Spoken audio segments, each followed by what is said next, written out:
Coming up on today's DLLS Mavs, what is the Mavericks' grades this offseason? Tim. A-. Bobby. What Tim said, maybe. All that and more with Marc Stein as he tells us how the Mavericks worked out in Los Angeles on today's episode of DLLS Mavs. Here we go.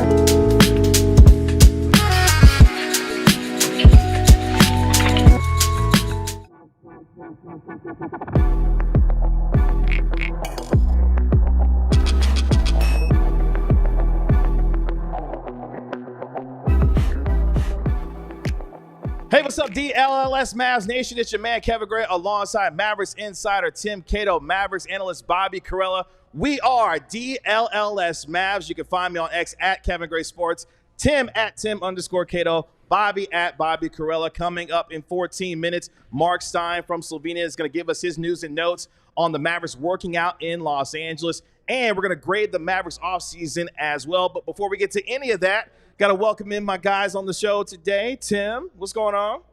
Lovely. What a lovely day to do this again. So we're back. We are so back once again for day two. We're so back. We are very back. Yeah. What's up, Bobby?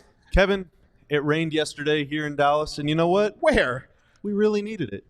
It rained here? Yeah, not when I was here. It did. Buckets, three-pointers? Cats and dogs.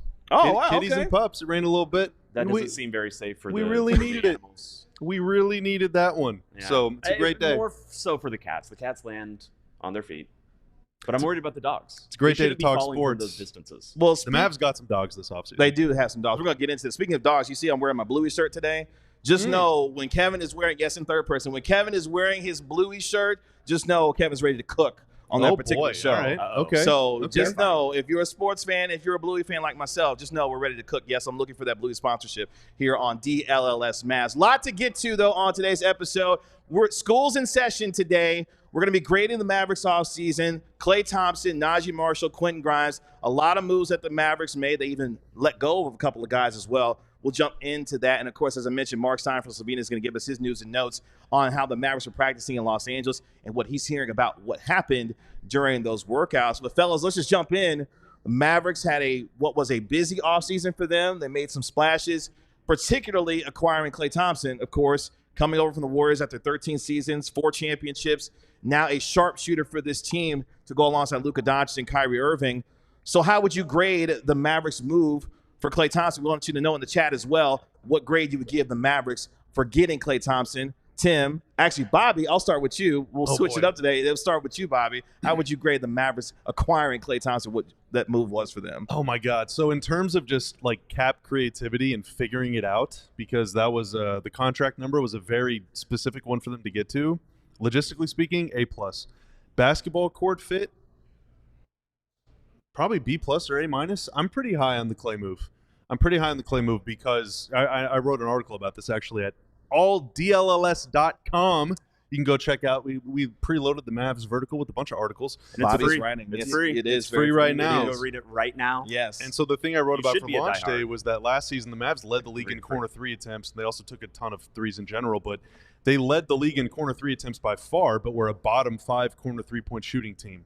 Now, Klay's not the only guy on this team that's going to take corner threes. In fact, I'm not sure how many he's going to take because they might be running him around, at the top of the Off court. the screens But a lot, yeah. last season was Klay's worst corner 3 shooting season of his career, and he still shot almost 40% from there. So if he's at his worst again, he'll still be a huge upgrade over what the Mavs were trotting out last season. And it's really important. Dallas takes 40, 45 of these a game. Luka and Kyrie are constantly getting double-teamed. You need shooters to space the floor. The Mavs, unfortunately, found it out in the finals going up against Boston, who just simply didn't really respect Derek Jones and even P.J. Washington. And obviously, you have Lively and Gafford out there. Those guys aren't proven three-point shooters. And I will push back slightly. You talk a lot about Ooh, talking fight a lot already. about- Let's go. No, it's not even a fight. Put up your dukes. You're talking a lot about the corner threes. Yes. And it is important to note that Dallas needs to be better at the corner threes. That will help them. Bottom 5 team. Bottom 5 team. However, in the finals, what lost that series for them was the above the break threes. That's what Boston wasn't guarding. That was Luka and Kyrie though that struggled there the most. I mean, in the finals, but it was a little bit of everything. Like the spacing. The role players, even when they were spotting up from there, that's when Boston would completely abandon them, and that's when a lot of the spacing broke down. Yeah, it does come down to Luka and Kyrie. Luka and Kyrie shooting above their break threes is not what creates spacing for the team. Right. Klay Thompson spotting up above the break, potentially Quentin Grimes, someone we'll talk about a little bit later. That's what creates that spacing, because it's the above the break threes that were completely ignored by Boston. Yes, but generally speaking, Boston defends very specifically. They switch a lot and all that stuff. But throughout the course of the regular season, you're going to be having Lively setting a screen for Luka, Kyrie on the wing. You're going to have PJ in one corner, Klay in the other corner, probably in the weak side. And generally last season, that was Derek Jones or Josh Green. Even whenever Green had a pretty good shooting year the year before, teams weren't really respecting his shot. And so that corner man can just sag way off that shooter and come tag the roller, or can come get in Luka's way or get in Kyrie's way and just create more traffic around the rim, create more chaos in the lane. You can't do that anymore with Klay. So it's almost irrelevant. I don't want to say that because I will eat my words on that later. It almost doesn't matter what Klay shoots from three next season and how many he makes, how many he attempts per game. The simple fact that he'll be standing out there will open up things for Luka and Kyrie. And the whole point of an 82-game season is to get to the playoffs. But in order to get to the playoffs, you need your stars healthy. In order to keep your stars healthy, you got to keep their minutes down. So, the domino effect of adding Klay is very profound. So for that reason, I'll go A-. I'll say real quick, you got two guys now with Luka Doncic and Klay Thompson, two of the top 5 3-point shooters in the NBA last year in terms of makes. So you're going to have a lot of spacing with Klay Thompson and, of course, with Luka Doncic, who's also becoming a much better 3-point shooter, was second in the league this past year in terms of 3-point makes. Kyrie from the corners last year shot over 50% from three. From the corner, which is mind-boggling. More. Yeah.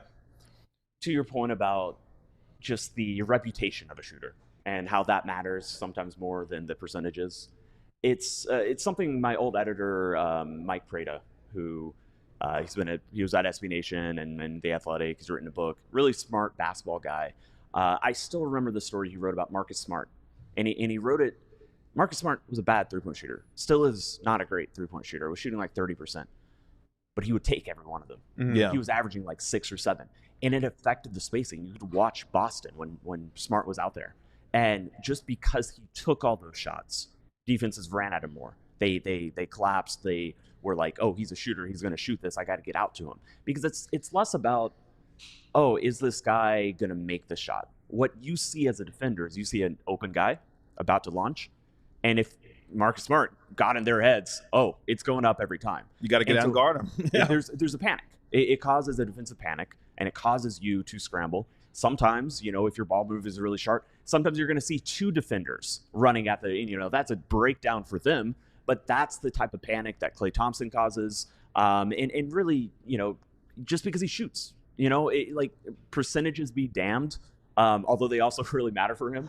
But, I guess if you're looking at someone like Quentin Grimes, maybe he's only shooting 34%, 3 months into the year, but he's taking a lot more of them than Josh Green was. Mm-hmm. That's going to make an impact.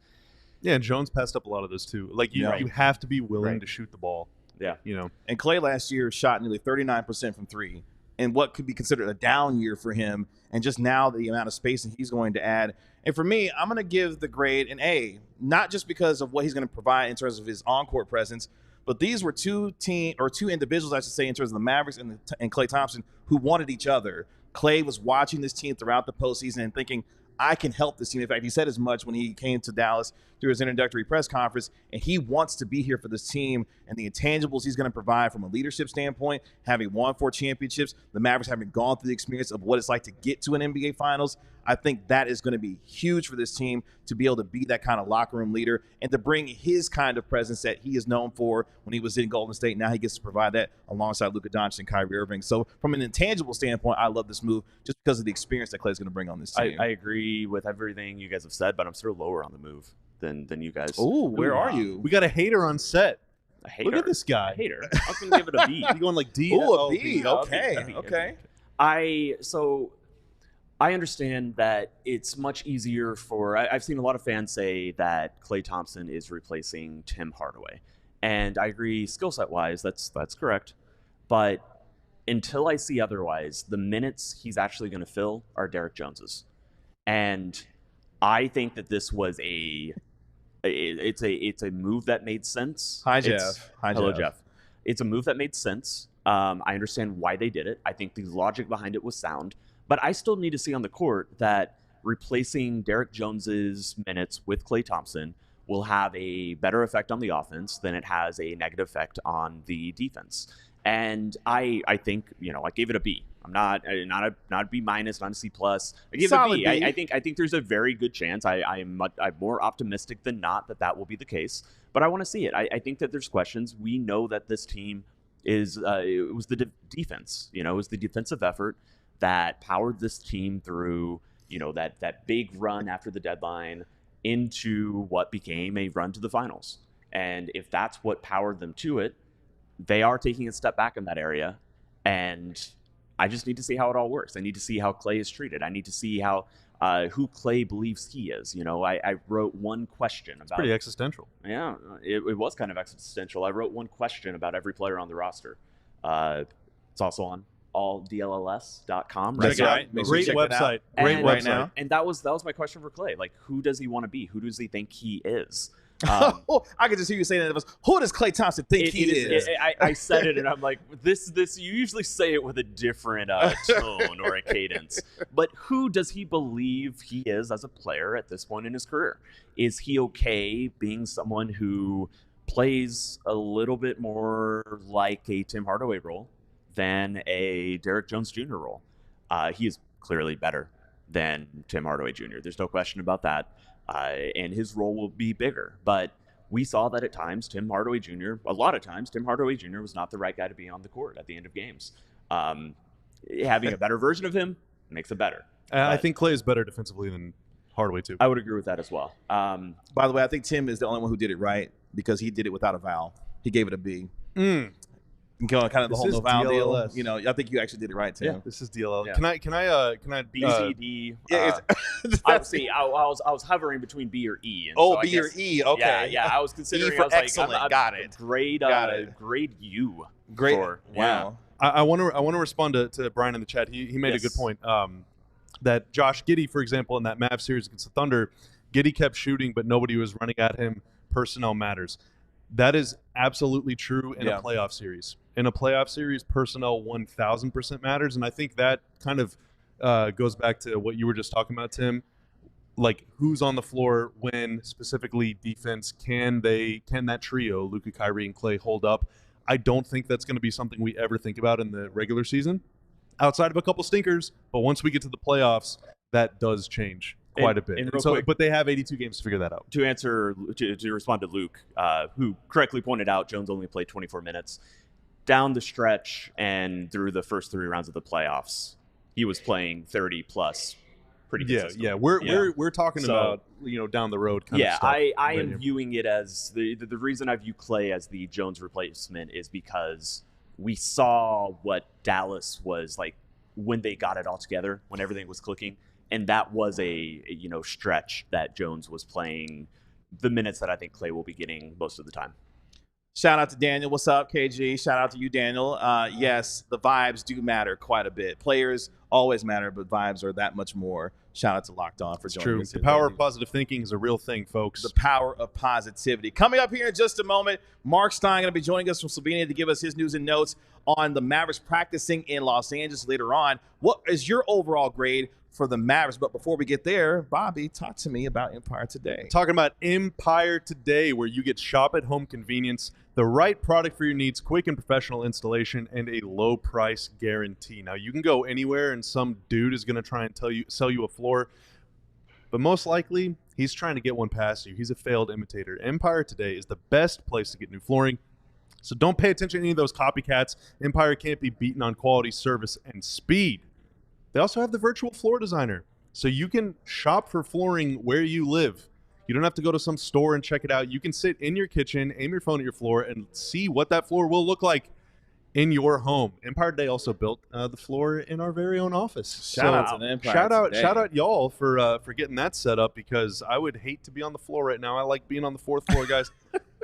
So You can schedule a free in-home visit today with Empire Today. All listeners can receive $350 off when they use the promo code DLLS. Restrictions apply. See empiretoday.com/DLLS for details. Again, promo code DLLS, and save yourself some money. Bobby, Tim, did you know that the Mavericks future is bright?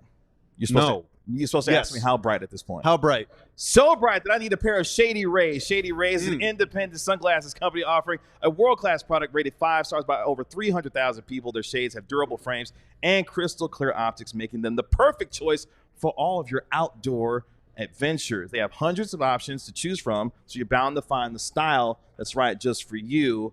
I wear Shady Rays. Did you guys know I wear Shady Rays?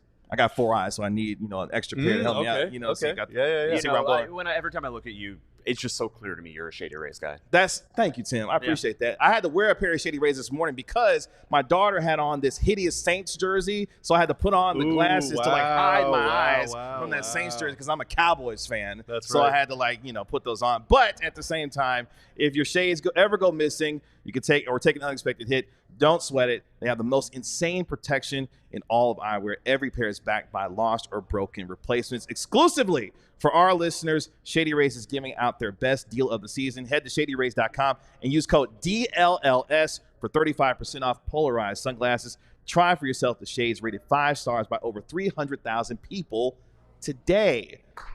Marc Stein, time to dial up the Stein line here on DLLS Mavs, joining us from Slovenia as he gives us his news and notes on the Mavericks practicing Come home in soon, Marc. LA.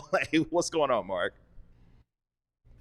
Marc, you reported that some of the Mavericks were going to be in Los Angeles working out together, having a chance to bond a little bit, if you will, to be able to have a chance to spend some time together, kind of in a pre-training camp setting. What more can you tell us about that and what took place for those gentlemen in Los Angeles? Yeah, you're seeing this more around the league. This has become a fairly common thing with numerous teams where you see the players kind of organize their own unofficial mini camp. Usually happens in August because what's always been, as for as long as I can remember, kind of standard NBA procedure, especially in recent times. It gets, for the last 10, 15 years, right after Labor Day is when you see kind of everyone start to come back to town and they play pickup in their practice gym. But now, because these mini camps, it's starting even earlier and players getting together. But so this was, from what I'm told, this was like 15, 16 Mavs players in LA. I mean, the only people who were not there, and they were always expected not to be there because they're the foreign-based players. Luka, who was obviously here in Slovenia for the Dragic farewell weekend, the Dragic retirement party weekend, and Dwight Powell, who just went to the Olympics with Canada. So the two players who are not based in the U.S. were not there, but from what I'm told, pretty much everyone else was there. And look, Kyrie Irving, we know in July had the surgery on his left hand, but Kyrie, I'm told, was there throughout. He's very limited in what he can do at this point. He has not been cleared yet for full 5-on-5 hoop, but basically what I've been told is he remains on course to be cleared in time for training camp, so I don't think there's any concern there. So he was part of this the whole time, and of course, it's in LA, so Southern California native Klay Thompson's going to be there, and so sure. I think that's probably where the headlines are, that Kyrie and Klay were there the whole time. But from everything I was told, a lot of gym time, a lot of bonding activities. And again, this is just, to me, it's a reflection of the modern NBA. This team went to the finals. None of us know-it-alls picked them to go to the finals back last October. But you don't celebrate losing in the finals. And this is a brutal Western Conference. So the fact that they're all getting together in late August, a month before camp really starts, I mean, I don't see how you would look at that as anything but encouraging. Yeah, no, that is encouraging because the more and more this team can develop that chemistry with some of the new additions, specifically, of course, with Klay Thompson, the better start we hope that they're going to have once they do begin this season. And for Luka, we're hoping that he's going to be able to not only be rocking, maybe a new body a little bit, maybe come into the kind of shape coming into this upcoming season that Mavericks fans are hoping. What do you know about how he has spent his offseason? Of course, Slovenia didn't make it to the Olympics, so he was able to have a little bit of a break. I'm sure one he didn't necessarily want to have, but one he probably needed. What do we know about Luka and how he is coming in so far? I think he needed it. And look, he had a vacation, from what I'm told, right before this Dragic event. He got into town late last week, just like everybody else that was coming here. So, I mean, based on everything I'm told, his ramp up now to get ready for training camp is really going to begin here now that this Dragic event is over. And look, I know everybody's going to get all obsessed about screen caps and freeze frames and how he, take it from someone who, screen caps and freeze frames are not always kind. So look, I saw him in normal clothes, in street clothes on Friday night, and he looked pretty normal to me. So, but look, it's just I think this is still, he's just now going to begin, I think, the serious training regimen part of his off season.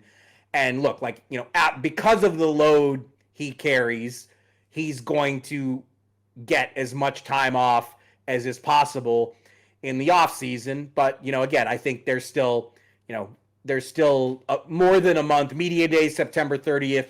The practices in Vegas start October 1st. There's still more than a month here. And, like I said, I think the process kind of begins now. Sure, and definitely for him to be able to come into the best shape that he can, because the amount of basketball that this team played, and for him specifically, the amount of toll that is taken on his body really over the last several years. You start combining the Olympics and the Western Conference Finals appearance from a couple of years ago, the NBA Finals trip this year. My man's played a ton of basketball over the last 3 or 4 years, so a much-needed break for him to be able to hopefully recover his body a little bit as well. Of course, he's a new dad as well, so I'm sure spending some time with his fiance and his baby girl, I'm sure, was much needed for him as well. When you start looking at the rest of this team, the biggest splash that this team made, acquiring Klay Thompson, also getting Naji Marshall and Quentin Grimes as well. What are you hearing about their assimilation to this team, specifically with Klay Thompson? We saw him playing at Isaiah Thomas's tournament in, over the West Coast a few weeks ago as well. What are you hearing about Klay Thompson and his transition to this team and what they're looking forward from him this upcoming year? I mean, everything I heard about the mini camp was that the on-court stuff was great, but maybe the off-court stuff was even better. Sure. And, I can see why that would be kind of the rumble going around about it, because, I mean, again, it is becoming more common in the NBA, but I don't know that too many Mavs teams of the past had 15 guys getting together in LA in August and having some bonding time off the floor. So, again, I think it's too early to read everything. It's just like with Luke. I mean, look, I have to be honest about the game. The game was not the most watchable spectacle there is. I don't know if you checked it out on the NBA app. There was very little serious basketball being played in this thing. Jokic and Luka were teammates, so that it's going to be it's going to be a prank fest. Luka started off shooting a half-court shot. He and Jokic are, pouring water on each other and flicking each other's ear and God knows what else. It's just like, So these guys are. It's with Jokic especially, it's just nonstop pranks that he can pull on Luka and or other teammates. So I think it's probably too early to try to get real reads on how guys look.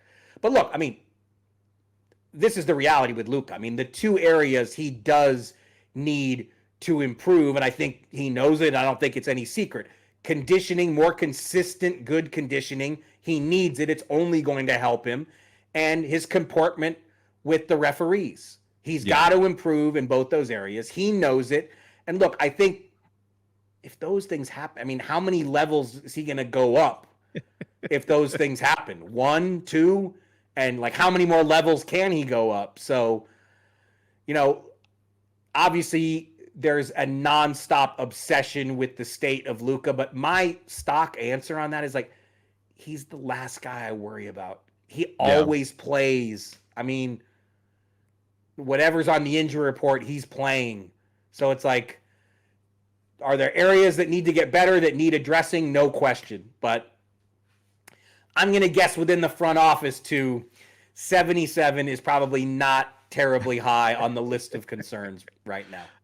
For sure, especially for someone who's a 5-time first-team All-NBA selection 5 years in a row at this point, and of course had one of the more historic offensive seasons that we've seen in the history of this league. And it's interesting because, we've talked about some of the acquisitions that they've made, because I want to touch on this because Jason Kidd was speaking with Monty Poole of NBC Sports, the West Coast, and he was talking about the recruitment of Klay Thompson and how instrumental Kyrie Irving was to the recruitment of Klay coming to this team. And Mark, I just think it speaks to not only the transformation that Kyrie Irving's been able to make since coming to the Mavericks, but how important he's become to help facilitate the culture of this team. What more can you tell us about not just the summer of recruitment for Klay, but more so how Kyrie continues to help really be a leader on this team as he has gone on with this team for the Mavericks? I think Coach Kidd actually read that in my Substack, honestly. No, I'm just playing. Which is a good thing to read for sure. I don't think there's any. I mean, I remember when I wrote the story about mutual strong interest between Klay and Dallas. I think it was on the Friday before free agency, which started on the Sunday. Mm-hmm. And part of that was because the signals started to get, the rumbles were in circulation that, Kyrie Irving, and I should have and I have to admit, I didn't initially put this together, but I covered the 2016 Olympics and the 2014 World Cup where they were teammates.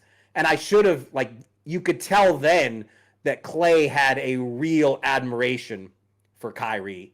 And I should have, I really should have, but I'm getting old, so I don't remember everything as well as I used to. But I do think that there's no question that Kyrie Irving is one of the players, one of the peers that Klay Thompson really, really, really respects. And that was a huge factor for the Mavs, because it's always great when players can be the advocates for your free agency push. It's one thing for Nico Harrison, Jason Kidd, Michael Finley to make the pitch. When a peer pitches you, it resonates more strongly, many more times than not. So I think Kidd was being nothing but honest there, that having Kyrie to be able to spell out what Dallas has done for him in terms of welcoming him in from a different city. And look, this is such a massive change for Klay Thompson. The Warriors are the only team he has ever known. So there is going to be, as ready as he thinks he is, there are going to be adjustments along the way and new things. He's going to see things and experience things in a different way that he never has. And you can't anticipate them all in advance. But I think having Kidd as the coach, having someone like Kyrie in the locker room to lean on, to hit with questions, all that stuff, it can only make it easier. And I mean, look, this is the biggest free agent acquisition in franchise history. And okay, it's not Klay Thompson in his 20s, but he's only, I think, 2 seasons removed from hitting more than 300 threes in a season. Yeah. And last season, when you look at his stat line, he still ended up in some pretty damn good places statistically, and he's going to get the best looks maybe of his career playing off of both Luka and Kyrie. And so he's going to get very delicious looks at threes. And, when he shoots, I still expect it to go in. So I think it's one of the biggest curiosities in the league, how that transition is going to work for Klay Thompson. And I mean, I can't wait to see it. It's been 7 years now since then, but my last 3 years at ESPN, I basically lived with the Warriors. So the first 3 years of their 5 straight trips to the finals, I was there a ton. And I'm still struggling I still can't believe he's a Maverick and he's not a Warrior. And I'm just an observer on the side. So I'm sure for him, there are some adjustments still ahead, but I think Kyrie is going to help with that for sure. Appreciate Mark and all of his insights from Slovenia. He'll be back with us later on this week here on DLLS Mavs. Coming up in just a moment, the grades for Naji Marshall and Quentin Grimes as we continue with our school in session today here on DLLS Mavs. But before we get there, Tim, talk to me about Rugged Road. Guys, I would never, ever question Marc Stein's reporting, but I think he might have missed something here. No way. Wait, When what? he was talking about how the team was on the boat, I needed to know whether the cooler they had. I know they had a cooler out there. I see what Was you're that doing cooler there. Rugged Road? I see what Because it you're should have doing been. there. I like Rugged that. Road is Yeah. dedicated to creating innovative and durable outdoors gear for adventurers who demand the best, or for Mavericks who might be in LA on a boat doing a little team bonding that was even better than the on-court stuff. Their products are designed Like what you're with the doing, Tim. highest quality material and craftsmanship, ensuring they perform in the toughest conditions. One feature, which is just amazing, you're never going to lose a drink because these coolers, they always float upright.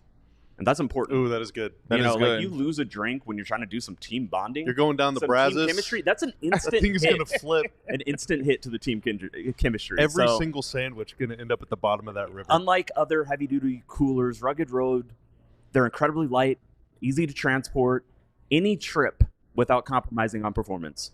So gear up for your next adventure with Rugged Road coolers, reliable, durable, and built to be used. Rugged Road is your ultimate outdoor companion.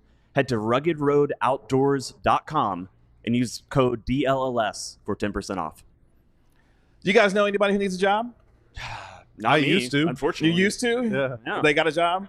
Well, if you got friends who do need a job, though, guess what? Then go to Indeed. Indeed, we're driven by the search for better. But when it comes to hiring, the best way to search for a candidate isn't to search at all. Don't search. Match with Indeed. If you need to hire, you need Indeed. Indeed is your matching and hiring platform with over 350 million global monthly visitors, according to Indeed data, and a matching engine that helps you find quality candidates fast. Not quick, but fast. This to busy work? Use Indeed for scheduling, screening, messaging so you can connect with candidates faster. One of the things I do love about Indeed is that's intuitive. You put your preferences in, it's able to find the jobs that you're looking for, and those jobs find you as well. Leveraging over 140 million qualifications and preferences every day, Indeed's matching engine is constantly learning from your preferences, so the more you use Indeed, the better it gets. Join more than 3.5 million businesses worldwide that use Indeed to hire great talent fast. And listeners of this show will get a $75 sponsored job credit to get your jobs more visibility at Indeed.com/AllCity. Just go to Indeed.com/AllCity right now and support our show by saying you heard about this on our Indeed on our podcast today. Indeed.com/AllCity. Terms and conditions apply. Need to hire? You need Indeed. You do. Did the Mavs use Indeed this summer? They might have, because they found a couple of guys that they were needing to fill some needs here after a certain Derrick Jones Jr. left to go to Los Angeles, but they were able to replace him with Naji Marshall from the Pelicans, a guy that is now coming into his own, a former undrafted player, now having a chance to really make his mark as he did with the Pelicans last year, and now, Tim, a chance to do so with the Mavericks, especially on the defensive end for this team. Yeah, it was a funny saga. There was a lot of points in the offseason where it looked, all but certain that Derrick Jones would be returning to Dallas. This is something they can do. There's new rules in the CBA where you can start talking to your own free agents pretty much when the finals ends, which is about when they'd start talking to them. But things changed, and his agency changed, and it got complicated in several ways. Most importantly was that Dallas had 3 for 27 on the table for Derrick Jones, and Derrick Jones wanted a little bit more, and Dallas turned around. They looked at Naji Marshall, and they signed him to the exact same number that they had initially been on the table, had offered Derrick Jones, that Jones had just not been at least immediately interested in taking. And that number was non-negotiable because they needed literally every cent to make the Klay thing all work out. Like, this was a dollars and cents thing. We're going to have to break this down further. I would be very curious. I know this as well, but it's a hard thing to convey over maybe a little blog post. Ooh. Oh God. Yeah. Oh, see, Anyway, giving what I- Bobby work. Oh, Bobby's like, yeah, God. there it is. More work for Bobby. What I wanted to say Pull about up that. Indeed real quick. So I had heard as early as probably late April or the very start of May that Naji was someone that Dallas was looking at. Clearly, just scouting, making sure that they had all Obviously the other legally, and reports. yeah. No, you can. Good clarify. Exactly. Yeah, no. Actually, legally, I didn't hear that they were talking to him. Okay. I heard that they were making sure that they were seeing him in person and making sure that their, version of their internal scouting report on him was up to date, and they just had a good sense of that player. I heard Isaac Okoro was another name that they were, Still doing unsigned, right? Which is think so. very, very Oh, wow. weird. Yeah, dude. that's Very interesting, yeah. weird. So Him you and can- Dennis both. You can Mhm. see why they were maybe looking into him. Maybe had some insight that his situation in Cleveland was not, just totally simpatico. Mm-hmm. So Dallas ends up with Naji, and I think that he's a player who makes a lot of sense. He is not, to me, he doesn't have the same heights or the same ceiling as a defender as Derek Jones did. I came to truly believe Derek Jones is a top 5 point of attack perimeter defender. Very, very good. And defender. relish that Just- role too with this team. Just mesmerizingly good. I never would have expected that. There's not a lot of people who can come around, chase Steph Curry around screens and then be block willing a to shot. do it. Yes. No, and then Yeah. block a shot. Yes, that's He right. did that down the stretch of the season. Yeah. I came to believe that about him, and Naji Marshall, I do not believe will be that. I don't think it's just that Jones came to Dallas and all of a sudden it got unlocked. Naji is much more of a versatile defender. He's a bigger physical type defender. My brain Yeah. keeps trying to say Swiss Army knife, and we know that's not the right nickname for him. Yeah, Just he's a not. He doesn't have Swiss. Just a lineage. knife. It's just Yeah, the it's knife. Yeah, knife. yeah. He's an American-made knife. Mm. That's the new analogy we'll use for it. There's a big difference between the way that he defends and the way Jones defends. So Jones is gonna he's Part of gonna that's try due to and- his physical frame as well. Right, 6'6", yeah, 220. Yeah. Yeah, Jones can kind of sneak his way around screens. Naji can't really do that. He's not quite as fleet of foot and quite as thin, but what he does have is really strong hands. He's got a much higher steal percentage and I believe on ball block percentage than Jones.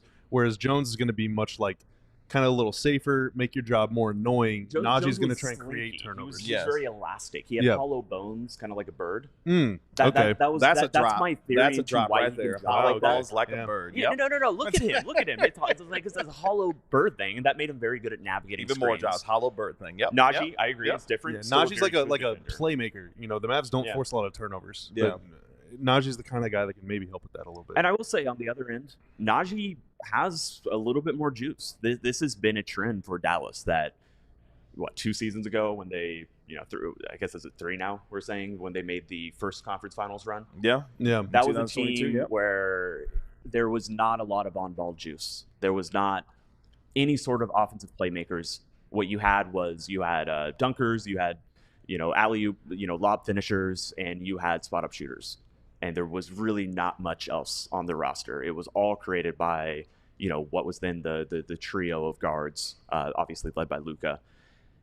Dallas has been changing that, and I think this has been a very clear, just looking from afar, this has been a very clear vision and purposeful decision by Dallas, by Nico Harris, and by the front office to get more people in who can do a little bit more off the dribble, make passes. I mean, Naji Marshall has kind of played, at various points, played like a little point forward. Yeah. Can Uh, have He's the a little ball bit a of a point forward. And Yeah, shot yeah, nearly he can do a little bit 39% of from that. 3 last year as well. So another guy that adds a little So bit that's the more. big question about Yeah. him. Do you believe in his shooting, Bobby?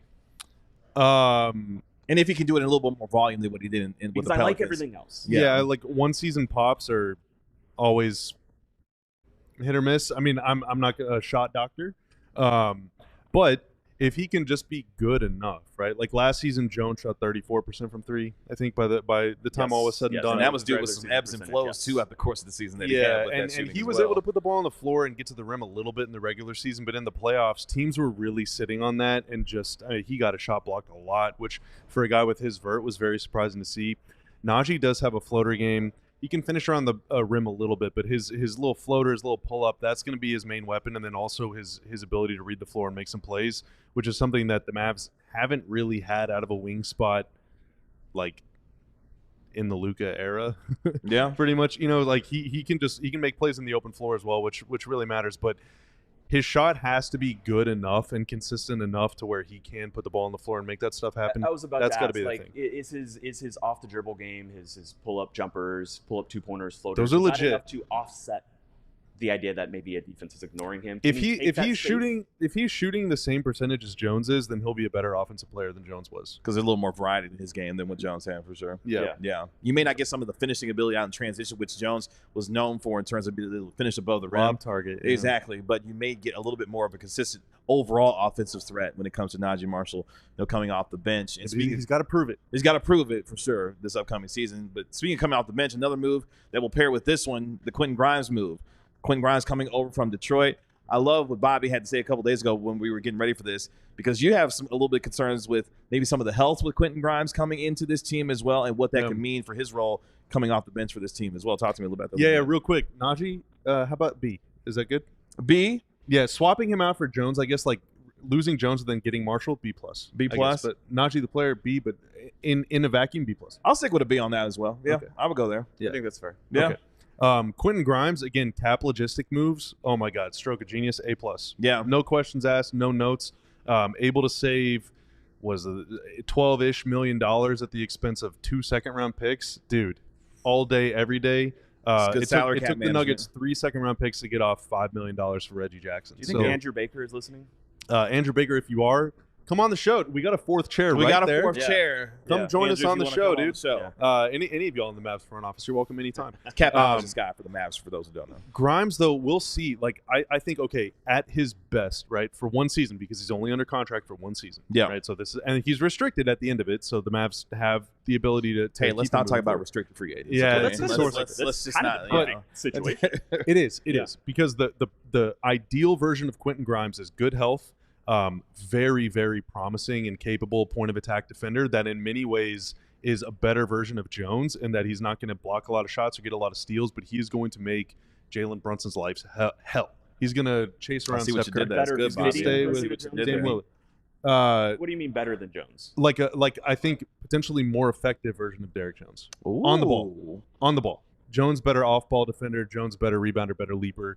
But I mean, on the ball, Grimes is rugged. That's a big statement. Yeah, because I was Because thinking I more. said about Jones. Dude, I think Yeah. Grimes and Jones weigh the same, right? But Grimes like 3 inches shorter, 2 inches shorter. Well, it's interesting you use Jones I would because I thought agree it was with more you. so with Josh Green, but Yeah, I mean, Yeah. okay. Oh, I yeah, agree yeah. with you. Grimes better much- fitting because, like, I do think Grimes scales down to the point guards, And that's what they need. and that's Yeah. what they need. That's what they but really that's what Jones did for them last season as well. Yeah, I think Yeah. that was probably like Jones was amazing, but I don't know if that's what he did that for the Heat though. Maybe that is just Jones's best niche in the league. But you get Naji in here to defend wings. PJ defends wings and bigs. You need a guy that can defend guards. Mhm. At his best, Grimes can do that, and then he's also a really, really good corner 3 shooter. 45% or better from corners in his first 2 seasons. That fell off last year because of injury, which is, in my opinion, the only reason why he's available in essentially a salary dump trade is because the Pistons and potentially the Knicks as well must believe that there is serious concern with his knee. Grimes, of course, said that he was fine. No one is going to say, yeah, there's serious concerns with my knee, guys. So we'll see. But, I mean, I think if Grimes can give you 55, 60 games, if Grimes can play as many games as Dante Exum or more, then it's going to be like a A to A+ trade. And I'm I've- like super high on Quentin Grimes. I've said this before. I guess reported. Yeah, this is a report.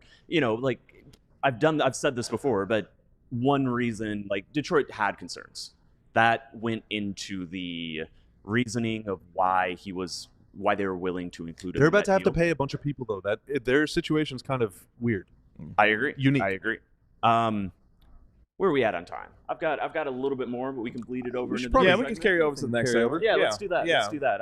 I want to talk a little bit about, for me, just the Mhm. starting lineup. I have one more thought about that, but Yeah. take it away first, Kev. We'll definitely do that for sure. And we want you to let you know in the chat as well what you're thinking about as far as the moves and the grades for those offseason moves as well. But before we get there, Bobby, what's so funny? That was just so funny. Just take it away, Kev. Take it away, Kev. Can we turn that into a drop at some point? Take it away, champ.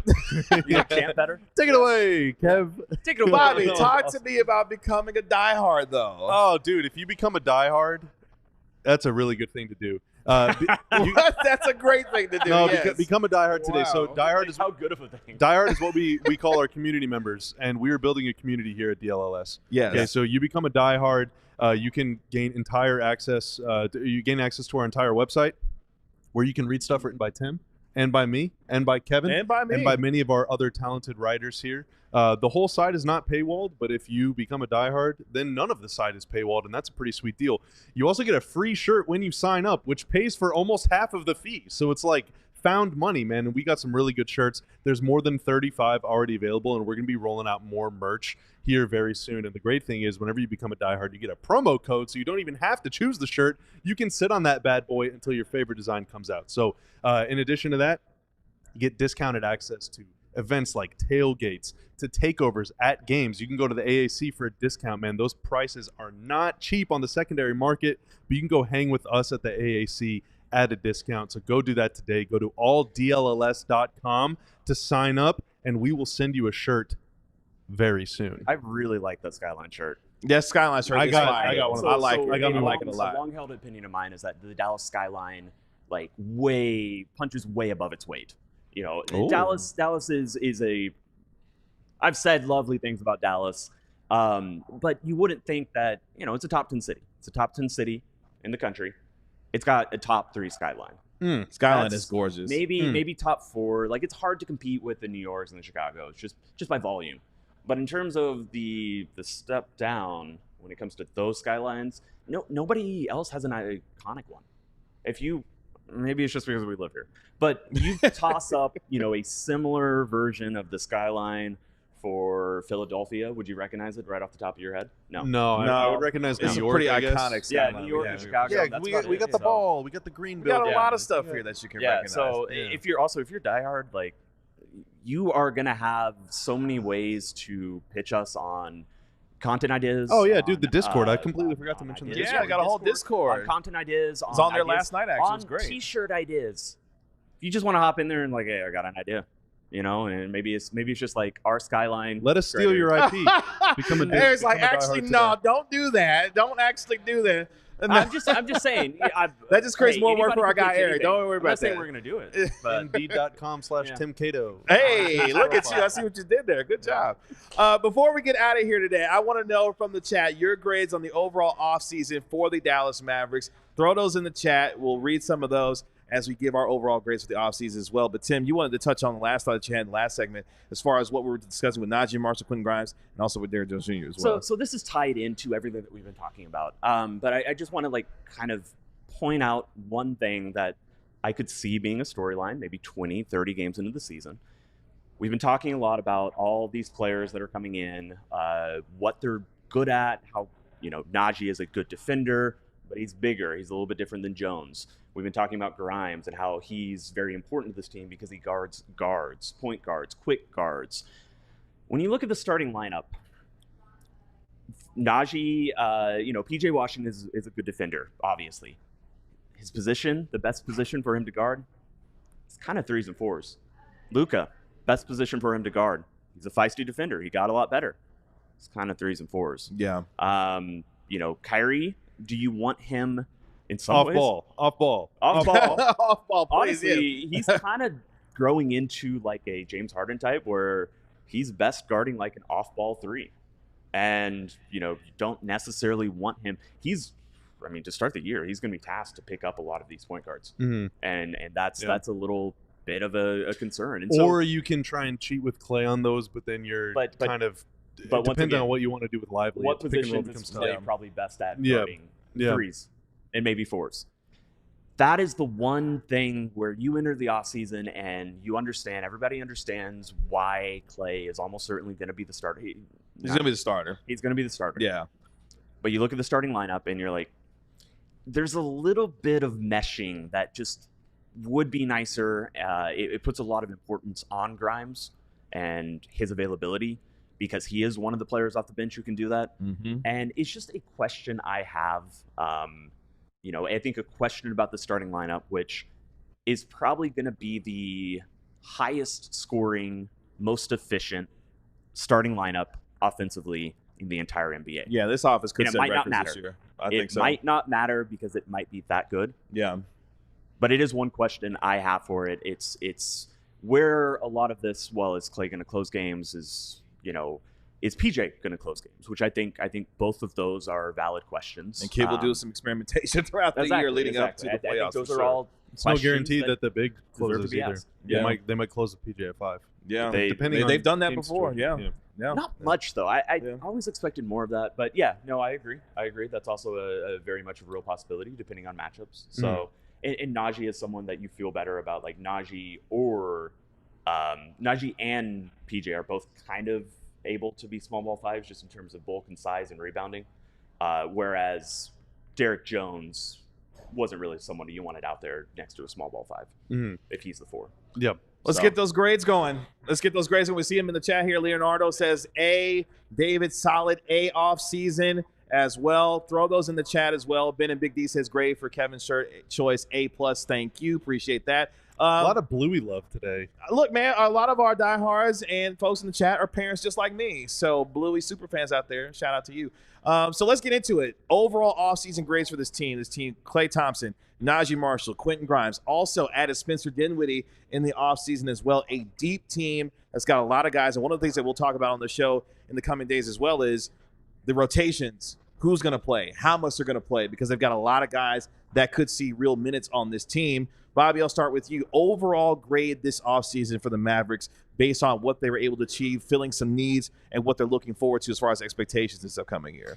Yeah, one last thing before I give my grade. Sure. Brian pointed out in the chat, too. He mentioned Kessler Edwards. Now, I'm not going to Move was made official today. Yeah, and I don't want to change my offseason grade for a two-way player, but Kessler Edwards is going to be one of the better players on two-way contracts in the NBA this season. That's a dude that can defend wings. He's 6'7", 6'8", big body. If anything happens to one of your wings, which the Mavs now all of a sudden don't have many guys between 6'6" and 6'10" anymore. It's a much more extreme sized roster. The reason he's on a two-way contract, just to clarify, like he is a really good defender and a decent shooter, but the rest of his offensive game is much like Reggie Bullock, and he's not even quite the shooter. Yeah, not as diverse a skill set as just, some of the just other to players. Explain like his limitations and why he's but not. he is a very good two-way player to have. I agree with that. But okay, so my off-season grade, I think, man, this is tough. I'm gonna give them I'll say B+. Okay. Because I think that they made some personnel upgrades. I think if you have to like swap the way you think about it, but like they're basically turned Tim into Klay, right?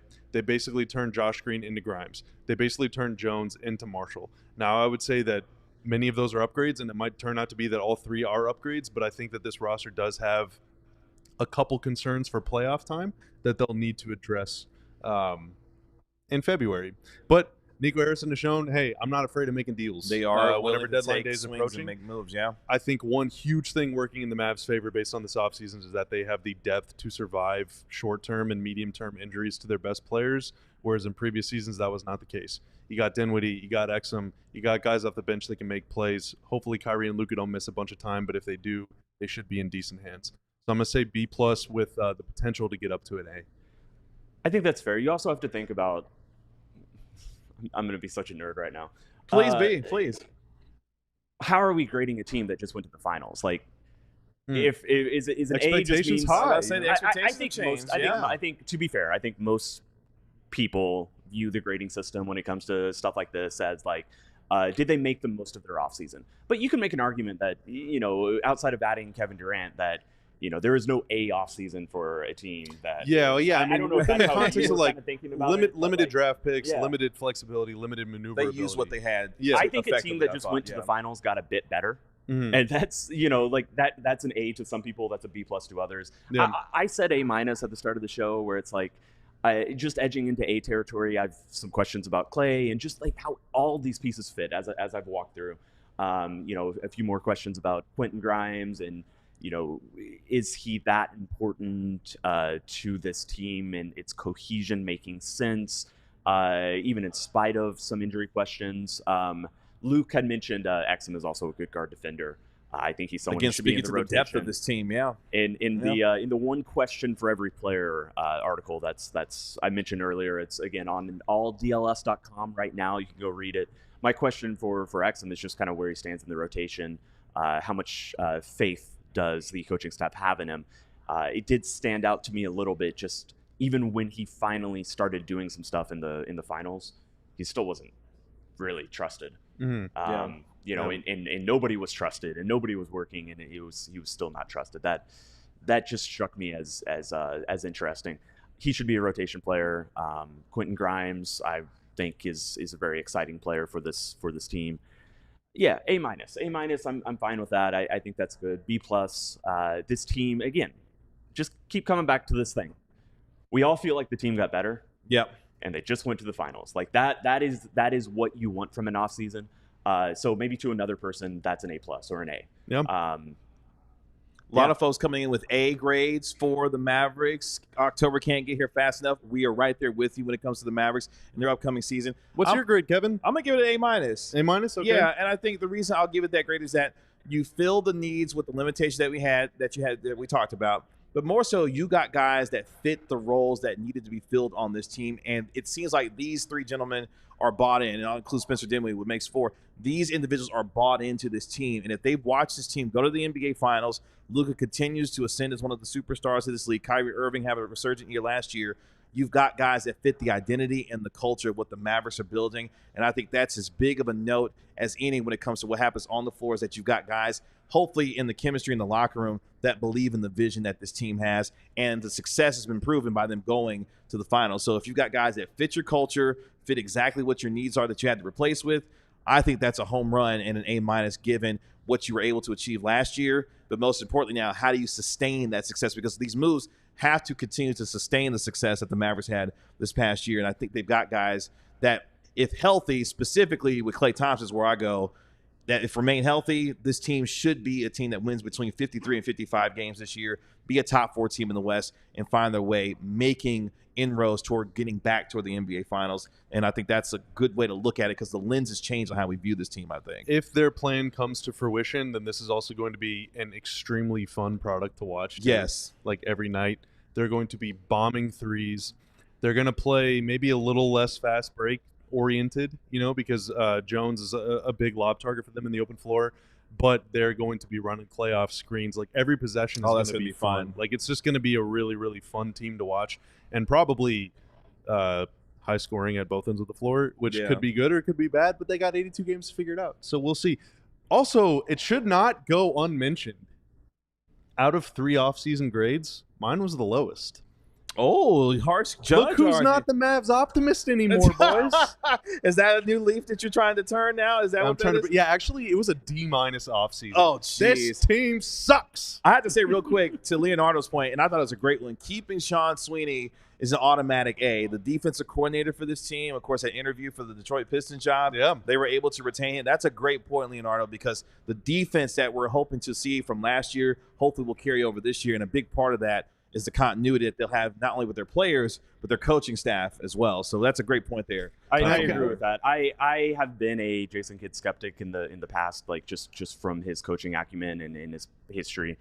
I believe, and conversations I've had, around the league within the team, I do think Jason Kidd is a legitimately good coach, and like Sean Sweeney leaving would not like cause it all to unravel. I think they're both very smart basketball minds, but Jason Kidd is not He's not just like some puppet figure, just dispelling that notion that I've seen in a few places. That is not whatsoever my belief. I do think personality types matter a lot. Like it seems like Sweeney's compliments Kidd. Kidd is much more like quiet, much more controlled, whereas Sweeney is going to be like clipboard throw guy.